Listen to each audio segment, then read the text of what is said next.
পঞ্চম শ্রেণীর গণিত বইয়ের পৃষ্ঠা 11 অনুশীলনী 2 একের 5 নম্বর অঙ্ক 53,352 ভাগ 702। আমরা 702 দিয়ে 53,352কে ভাগ করব। সেক্ষেত্রে আমরা দেখতে পারি এই 7 53-র মধ্যে 7 বার যায়, 7 7 49। তাহলে এই 7 দিয়ে আমরা 702কে গুণ করব। 7 দুগুণা 14, 4 হাতে 1, 7 শূন্য গুণা 0 আর হাতের 1, 1 7 7 49 হলো কত? 4,914। এবারে বিয়োগ করব। 5 থেকে 4 গেলে থাকবে 1, 3 থেকে 1 গেলে থাকবে 2, উপরে আছে 3, নিচে 9। যেহেতু আমরা জানি ছোট সংখ্যা থেকে বড় সংখ্যাকে বিয়োগ করা যায় না, সেক্ষেত্রে আমরা এখানে মনে মনে একটা 1 ধরব।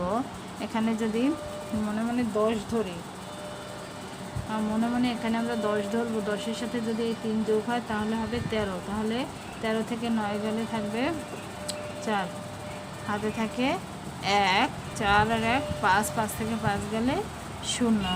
এবারে এখানে হলো 421।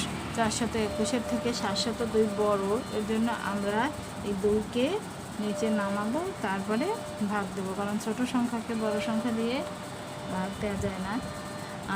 ভগ্নাংশের ক্ষেত্রে দেওয়া যায়, কিন্তু এক্ষেত্রে যায় না। সেক্ষেত্রে আমরা দেখতে পাচ্ছি 7 42-এর মধ্যে কতবার যায়?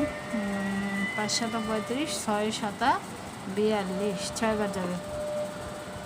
এখন 6 দিয়ে আমরা 702কে গুণ করব। 6 দুগুণা 12, 2 হাতে 1, 6 শূন্য গুণা 0 আর হাতের 1, 1 আর 6 7 42।